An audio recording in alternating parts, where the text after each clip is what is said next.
Hey everyone, and welcome back to my channel, Tech in the Real World. Today we're diving into an exciting and comprehensive comparison of the OnePlus 13 versus the OnePlus 13R. Both are incredible phones, but which one is the perfect fit for you? So let's break it down step by step in this review and find out which phone you should buy in 2025.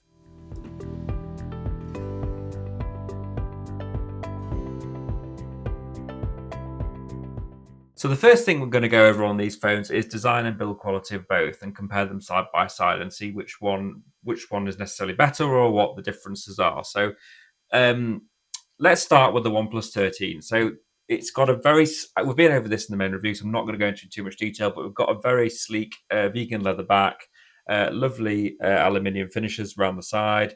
It has ceramic glass guard on the front. Apologies, I got this wrong in the original review. I said it was Gorilla Glass. That's not true. It's ceramic glass guard. It's their own version of protection on the screen. This provides a very nice, sturdy and curved feel to the phone, and the vegan leather makes it feel premium, in my opinion, on the back and less slippery. It's also completely water and dust proof, so it's IP69 rated, which means you can put it through a car washer and dishwasher and it will not break. So let's look at the 13R for its design. So 13R does feel quite a lot different in your hand because it doesn't have the vegan leather back. It just has a glass back. It's like a aluminium back with a glass sort of coating on it, and it's the front is protected by Gorilla Glass 7i, and this offers an IP65 rating, so it's quite a lot less than the IP69 on this one, but probably enough. Like if you're going to drop your phone in water all the time, it's probably fine. Like it's pretty good still.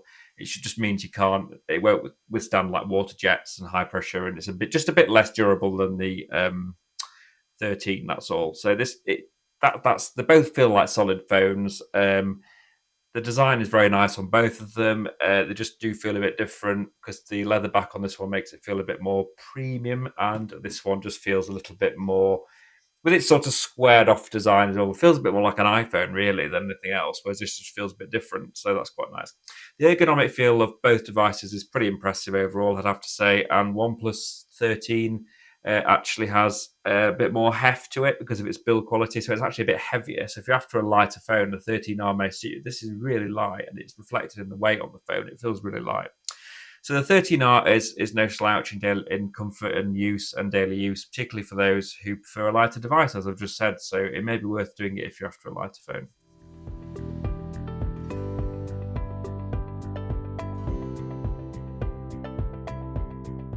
So now that we've been over the design difference in both, let's kind of look at the display. If there's any differences, key differences you should be aware of. If you're umming and ahhing between both, let's try and help you with this. So the OnePlus 13 features a very stunning 6.82-inch AM OLED LTPO panel.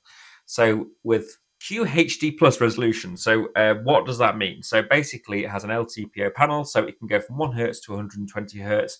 OLED is the latest tech on panels, so it's vibrant colors, brilliant blacks, and it's a great screen. The screen on this is fantastic. Honestly, it's great.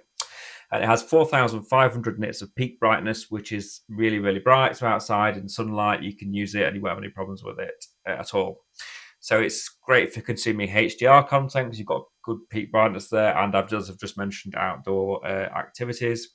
So the 13R differs a little bit. So it's slightly smaller at 6.78 inches. It still has a very bright display. It's got a very similar brightness and a slightly lower resolution. So it's not far off the 13's display at all. It's just a little bit different. And I'll show you the side shots. You can see the slight difference in there, as you would expect for the lower price point, but it's not actually as big as you might think. So this might be a consideration for those who are spending a lot of time watching videos or playing games on their devices, because the screen is definitely better on the 13 than the 13R. But it's more than plenty on the 13R. Don't think it's not a great screen, because I do think it is a good screen. So both displays support 120 hertz refresh rate, which is really good. So not something you get on the iPhone 16, for example. Just as an example of between an iPhone 16 and an iPhone 16 Pro, the iPhone 16 is 60 hertz and the iPhone 16 Pro is 120 hertz. So both these phones have 120 hertz, which is nice to see Android manufacturers doing that. They've been doing it for years, which is good. So the OnePlus 13 doesn't have LTPO technology. 13R does not have LTPO technology built into the phone, so it means it won't refresh down to 1 hertz. So you might get a bit less battery out of this because the screen will consume a bit more power. So that's just something to be aware of. Whereas this one can refresh itself a bit lower down to the lower refresh rate, saving battery.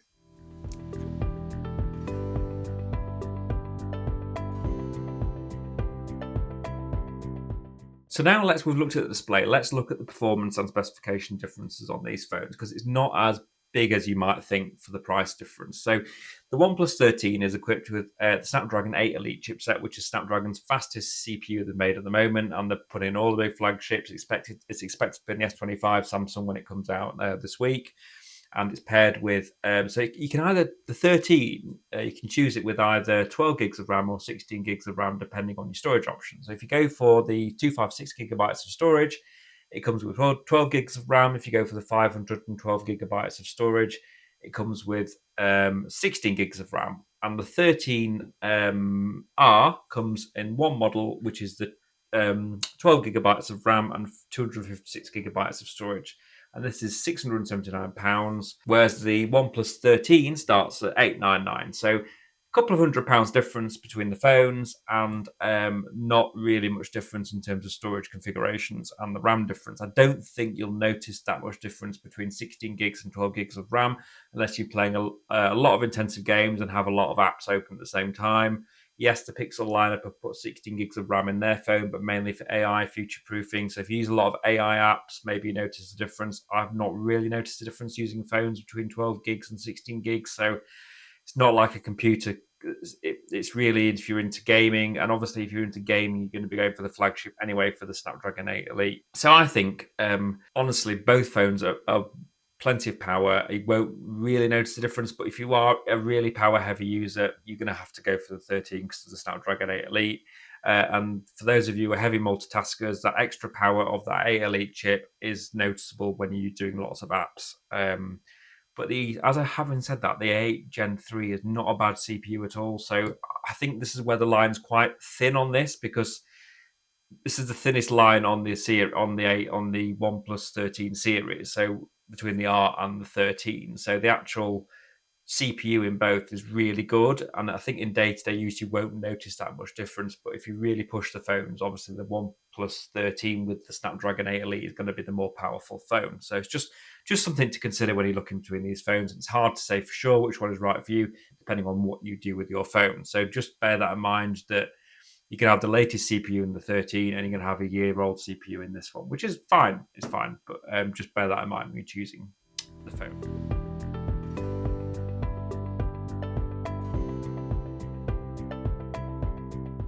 So let's go over battery life now, because there's not really much difference in battery between the both. So they're both packed with the 6,000 milliamp battery, which is great. I've used them both daily as my daily phones, and they run for a long time. You can get 2 days full use out of them if you don't do too many gaming or push them too hard. So the OnePlus 13 supports 100-watt charging, and it's really, really quick, and it supports 50 watts wireless charging. The 13R is just slightly slower on the charge speed at 80 watts, and it doesn't have wireless charging. So if you are keen on wireless charging, then obviously you're going to have to go for the 13. If you're not bothered about wireless charging, then it doesn't really matter. But between 80 watts and 100 watts is not a massive difference. Like, you might be talking 20 minutes, 15 minutes in terms of getting the battery topped up. So I wouldn't worry too much about that. I've not noticed a big difference in charge speeds between the two phones using the same charger. It's not a OnePlus charger I've been using. It's just my own 200-watt charger I've been trying them out with. I've not noticed a big difference. So again, and I don't really use wireless charging. So for me, the 13R was fine. So I think in battery terms, there isn't really much difference in there. I think both phones can easily last a day or 2 days, and even with relatively heavy use. So I wouldn't worry about the battery side of things. I wouldn't go for the more expensive phone necessarily just for the battery, because you get the same similar battery performance on the 13R.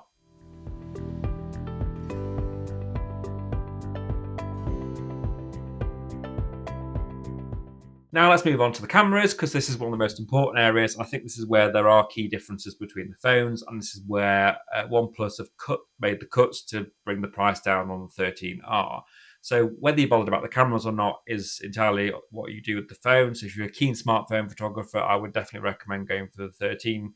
And if you are just the occasional snapper or just use it for family pictures and aren't bothered to, don't want the best quality but want a decent camera, then the 13R is fine for you. So we'll go over it in detail and come over. So the OnePlus 13 is the Hasselblad tuned optics on this camera. So it's partnered with Hasselblad, which is the best manufacturer of cameras in the world, in my opinion, along with Leica and Zeiss.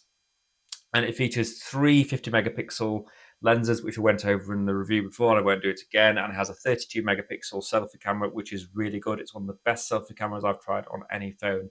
I can't think of a better selfie camera put in a phone. So the 13R still has a reasonably good performance and specs. It has a 50 megapixel main camera, so the same main camera as the OnePlus 13. It has an 8 megapixel ultra wide. This is where you start to see a big drop in quality. So you have a 50 megapixel ultra wide on the 13 and a 8 megapixel on the 13R. So you're gonna see a notice a difference in quality. And I put some shots, especially in low light. It will really not do good low light shots. And I found this with other phones with low megapixel ultra wide cameras. I wouldn't have even bothered necessarily putting it in there, but the shots aren't too bad, especially with got all the AI enhancements on the phone now. It can kind of compensate for it a bit, but it's not going to be as good. So you still get a 50 megapixel telephoto lens on the 13R as well, which is really nice. And it's the same lens as the 13, but just not tuned by Hasselblad. And then you get a 16 megapixel front camera, which for me was quite good. I still enjoyed using that. It wasn't as good, in my opinion, as the 13 front camera, but it did offer decent video quality still when I was shooting some video on the front camera and also for selfies. So still not too bad, but just a bit different. So the OnePlus 13's camera software is tuned for professional style shots, making it great for photography enthusiasts, smartphone photography enthusiasts, and the 13R is just really that lower price point. So it's, as I said, it's more for family shots, everyday use, and in people who are not necessarily going to be using it for professional photographs. So it's a good camera, just not as good as the 13's camera. But I will let you be the judge of that because I'll put the shots side by side on this video and I'll let you decide which one is better and drop in the comments which one you think is better in the line down below. So let's kind of just touch on video performance on both phones, and I think that's interesting to look at between the both. So they both have decent video performance, but the OnePlus 13 definitely has the better video performance because it has HDR recording on the cameras. So it has 4K 60 HDR. It has 8K recording on the camera as well, at 30 frames per second in non-HDR. And it also has 4K 60 HDR on the front camera. So that is better than the OnePlus 13R. So the OnePlus 13R can record in 4K 60 on the rear cameras. So on the 1x and the 2x camera, it will record in 4K 60, which is non-HDR. So just bear that in mind. And on the front camera, it will record only in 1080p 30. So it's quite a big step down in terms of quality. So if you're going to be doing a lot of video shooting, so for example, a content creator or someone who does videography for their business, or I don't know, if you're an estate agent who needs a decent camera phone for using for your photography of houses or anything like that, then I would video photography, and then I would choose the 13 for its video. Its video performance is a lot better than the 13R. But if you're not bothered about video and you just want to take reasonably quality shots, again, family photographs, family videos, or holiday videos, and you're not too fussed about the quality, and you still want to record in 4K, then yes, the 13R will take good videos still. It's not going to take bad videos. I'll take some video on both and show you side by side the difference.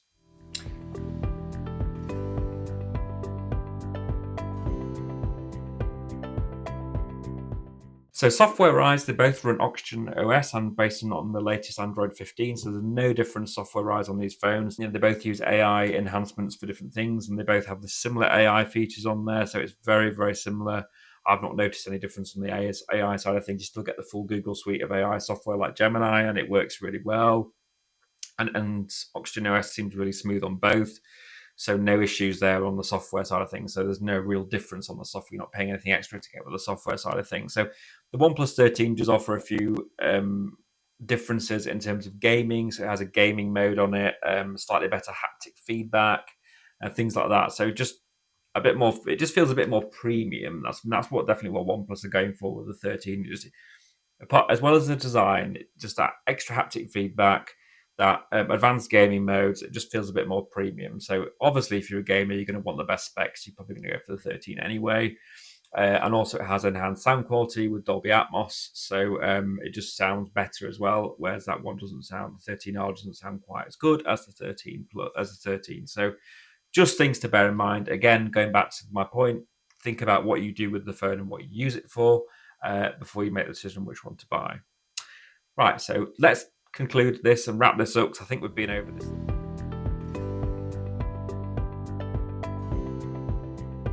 So we've mentioned pricing briefly. I'll just mention it again. So when it comes to pricing, the OnePlus 13 starts at $899. So, and you get for that, you get 256 gigabytes of RAM, 256 gigabytes storage, sorry, and 12 gigabytes of RAM. And then if you go up again, it's about £1,000, and it comes with 16 gigabytes of RAM and 512 gigabytes of storage. So they're the only options available in the UK. And the 13 comes with so for 679 comes in one configuration, which is 256 gigabytes of storage and 12 gigabytes of RAM. So, which I think at this price point is the perfect amount of storage and RAM for me. I don't think anyone needs any more in this sort of price range. So, what is this phone? So, what's the 12R competing with? So, the Pixel 9 basically, and then this is competing with the Pixel 9 Pro. So, that's another phone to look at and consider if you're not sure.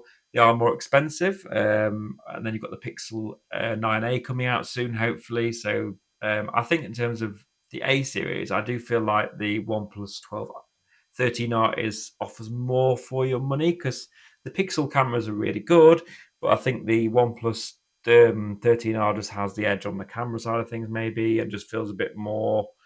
The screen's nicer and the build quality is just a bit better. So the A series can feel a bit plasticky to me, but that's just my opinion. The A series are really popular, so do look at them.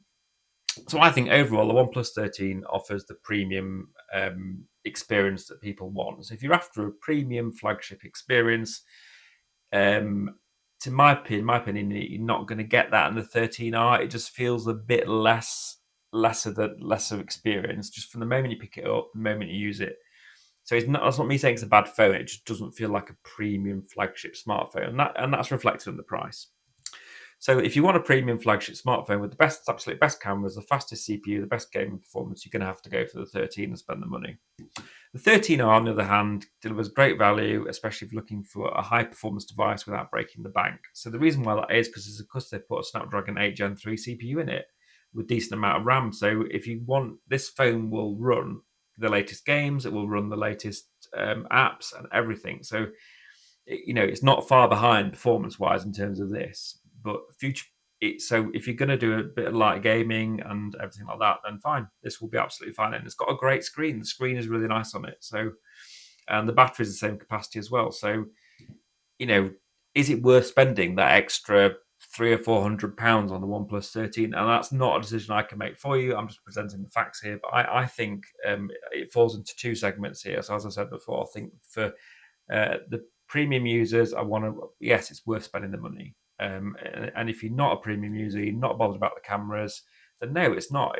The OnePlus 13R is a great phone, and it's one I'd highly recommend, and one that if you should look at and definitely go for if you're not bothered about losing some of the features over the 13. So I think it's aimed at people who just aren't bothered about having like Dolby Atmos or HDR on the cameras, and if that's you, then look at the 13R, because if you're not bothered about it, this is the one to look at, in my opinion. So thanks for watching, and I hope you liked the video. I hope it's been helpful in helping decide which one to buy. If it hasn't, or you've got some worries about or anything, just drop me a line down below in the comments, and I'll come back to you with questions as I always do. So thank you for watching, and please do subscribe and give me a thumbs up if you enjoyed the video. Thanks very much.